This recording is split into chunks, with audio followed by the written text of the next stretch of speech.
All right, the next thing I want to improve here is how we look up a rental.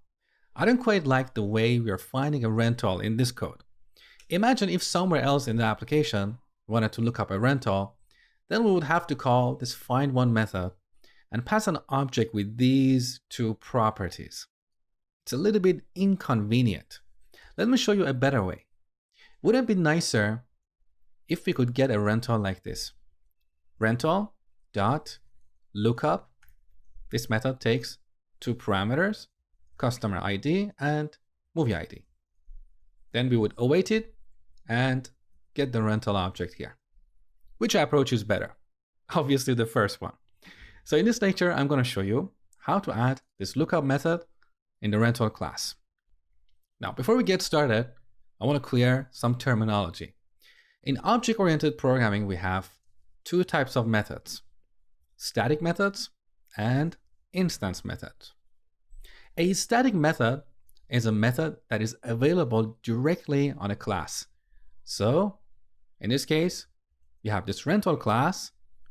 This lookup method is what we call a static method. In contrast, an instance method is one that is available on an object or an instance of a class. So earlier, we added an instance method to our user class. So we can create a new user and call generate auth token. So this method is an instance method because it's only available on an instance of a class, on an object. Now, we use instance methods when we are working with a particular object, and the result that we will get will be dependent on that object. We use a static method when we are not working with a particular object. That's why they're available on a class. So in this lecture, you're going to learn how to add a static method to the rental class. Now let's delete this. Let's go to the rental model. So rental. All right, this is how we define a rental model. Now we need to extract this schema object so we can add a method to it. So let's select all this code, cut it. So here we're going to pass a constant called rental schema. And we initialize that here. Rental schema. We set that to this code. So rental schema is a new Mongoose schema. Now, once we create the schema, to add a static method here, we write code like this. Rental schema. Here we have a property called statics. This returns an object, and in this object we can define the static methods in the rental class. So here we add a new key. Let's call that lookup. That's the name of our method. We set it to a function. This function should take two parameters, customer ID and movie ID.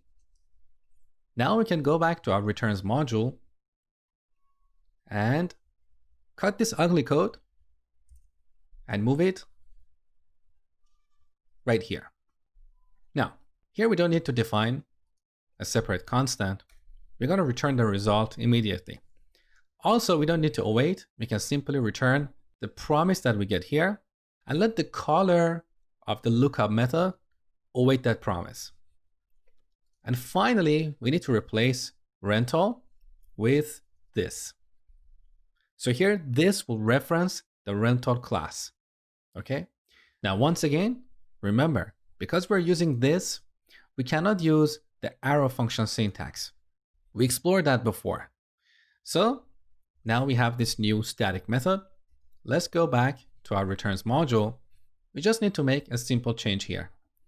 These arguments, they're available in the body of the request. So we need to prefix them with request.body.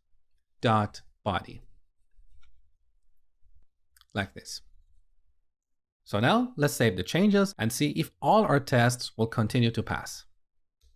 Back in the terminal, our tests failed. And here's the error. Request is not defined. So again, this is the benefit of having automated tests. While doing this refactoring, I made a mistake. And these tests told me immediately that this refactoring is not working. If we didn't have these tests, we would have to fire up Postman and keep calling this endpoint with different values to make sure all different edge cases are working. This is very tedious. And the problem is, as our application grows larger and larger, manually testing all these execution paths becomes very costly and sometimes impossible. So it is possible that you deploy your application to the production and sometimes you have bugs you are not aware of. And this can be very costly to the business that is using your software. That's why we write automated tests. Yeah, it takes some time, it requires some effort, some learning curve, but these tests help us catch bugs earlier in the software development lifecycle. So back here, this error is raised in our rental schema.statics.lookup method. So here's our lookup function. This is the mistake. I forgot to remove request.body here. Delete, save. Let's run the test again. All tests are passing. Beautiful.